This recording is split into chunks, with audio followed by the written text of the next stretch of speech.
ایک سوال یہ تحریر فرمایا کہ فجر کی نماز میں اگر سنتیں رہ جائیں، پہلی بات تو یہ ہے کہ فجر کی نماز میں سنتیں رہنی ہی نہیں چاہیے، یہ واجب کے قریب قریب ہیں۔ حنفی فقہا نے اگرچہ اسے واجب تو قرار نہیں دیا، لیکن تاکید اس کی ایسے ہی آئی ہے جیسے واجب کے قریب قریب۔ اسی لیے حنفی فقہا کہتے ہیں جماعت ہو رہی ہے۔ اب جماعت دیکھیے تین چیزیں الگ الگ ہیں، ایک ہے فجر کی نماز، فرض ہے، اس کو تو کوئی بھی نہیں کہتا کہ فرض نہیں ہے۔ ایک ہے جماعت سنت موقدہ، اور ایک ہے سنتیں۔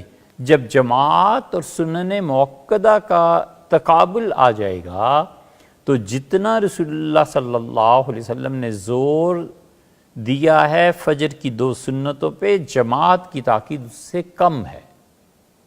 ہمارے نزدیک یقیناً جماعت کی تاکید بہت زیادہ ہے، لیکن فجر کی سنتیں اس سے بھی بڑھ کر ہیں، وہ واجب کے قریب قریب ہیں۔ اسی لیے عبداللہ ابن عمر ہیں، عبداللہ ابن مسعود ہیں، ابو الدرداء ہیں، کتنے ہی صحابہ کرام رضی اللہ عنہم ہیں، وہ جب جاتے تھے مسجد اور فجر کی جماعت ہو رہی ہوتی تھی تو وہ کسی کونے کھدرے میں پیچھے کسی ستون کے پیچھے کھڑے ہو کے نماز پڑھ لیتے تھے۔ عبداللہ ابن عمر رضی اللہ عنہما تو مسجد نبوی میں، یہ تو ہم ذکر کر رہے ہیں ابو الدرداء اور عبداللہ ابن مسعود رضی اللہ عنہ وغیرہ کا، جب وہ شام میں تھے، سیدنا عبداللہ ابن عمر رضی اللہ عنہما تو مسجد نبوی میں حاضر ہوتے تھے۔ جماعت فجر کی شروع ہو چکی ہوتی تھی تو اپنی بہن ام المومنین حضرت حفصہ رضی اللہ عنہا کے گھر حجرے میں چلے جاتے تھے، وہاں دو سنتیں پڑھ کے پھر فجر کی جماعت میں شریک ہوتے تھے۔ اس لیے جو اعتراض ہوتا ہے نا کہ حنفی فقہا کیوں جماعت پر، اس لیے کہ ان کے پاس علم تھا، انہیں پتا تھا کہ کس چیز کا کتنا وزن ہے، اعتراض کا کیا ہے۔ 4 تولے کی زبان ہی ہلنی ہے نا، انہیں پتہ نہیں ہے کہ ان فقہا نے کتنی محنتوں سے اور کتنا کچھ مطالعہ کر کے اللہ کے فضل اور تقوی کے بعد کسی چیز پہ فتویٰ دیا ہے۔ ان چیزوں کو اگر ہم سمجھ لیں نا اس دور میں، بس یہی کافی ہے۔ کہاں یہ کہ اب آدمی اتنا مطالعہ کرے، فتویٰ دینا کوئی آسان نہیں ہے۔ اس لیے یہ حضرات اللہ سے ڈرنے والے تھے، فتویٰ جو تحریر کرتے تھے مشکل ہو جاتی تھی اور ہر آدمی فتویٰ دیتا بھی نہیں تھا۔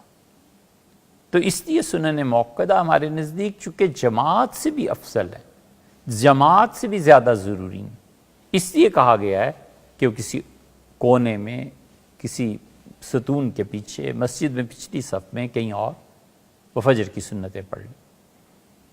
اگر اسے امید ہے کہ جماعت سے مل جائے، اگر یہ بھی امید نہ رہی، مثلاً امام آخری قعدے میں تھے، مثلاً امام دوسری رکعت میں تھے، اسے امید نہیں کہ اب مل سکے گا، تو پھر جماعت میں شرکت کرے۔ اب سنتیں رہ گئیں، سنتوں کا پھر وقت شروع ہوتا ہے طلوع آفتاب کے 20 منٹ بعد۔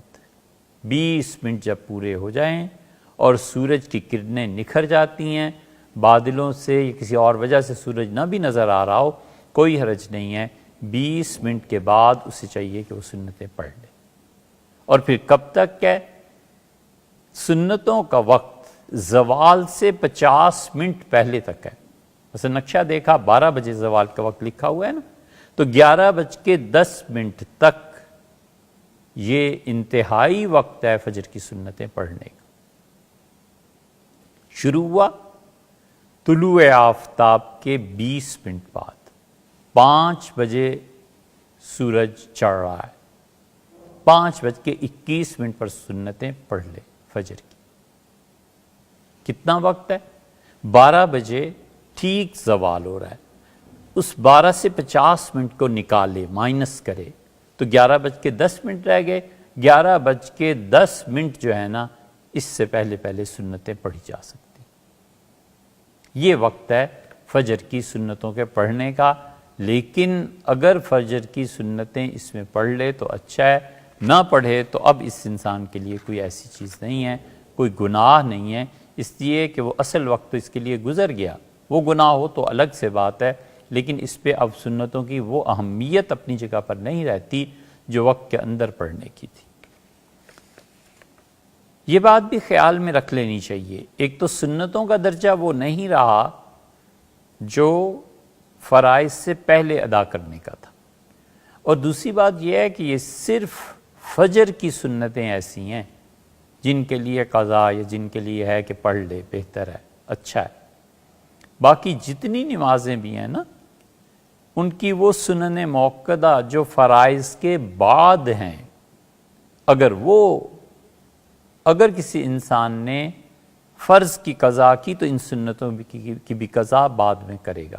مثلا کسی آدمی نے ظہر پڑھی اور ظہر کی نماز میں معلوم ہوا کہ امام صاحب نے اعلان کیا کہ بھئی ظہر کی نماز فرض جو تھی وہ کسی وجہ سے نہیں ہوئی، لوگ سنتیں پڑھ چکے تھے، تو اب جب دوبارہ فرض پڑھیں گے نا تو اس ظہر کے فرائض کے بعد یہ 2 سنتیں پھر لوٹانی ہوں۔ فجر اس کی سنتیں بعد میں لوٹانا اچھا ہے، اور باقی نمازیں ان میں اگر سنتیں رہ گئی، مثلا 2 سنتیں اس کی نہیں ہوئیں، اس نے فرض پڑھ لیے، وقت بھی گزر گیا، اب اس کی کوئی قضا نہیں ہے۔ مثلا ظہر کی 6 سنتیں تھیں، 4 فرض سے پہلے تھیں، 2 فرض کے بعد تھیں، اب یہ 6 سنتیں اس کی رہ گئیں اور ظہر کا پورا وقت گزر گیا، عصر کا وقت داخل ہو گیا، تو اب سنتوں کی کوئی قضا نہیں۔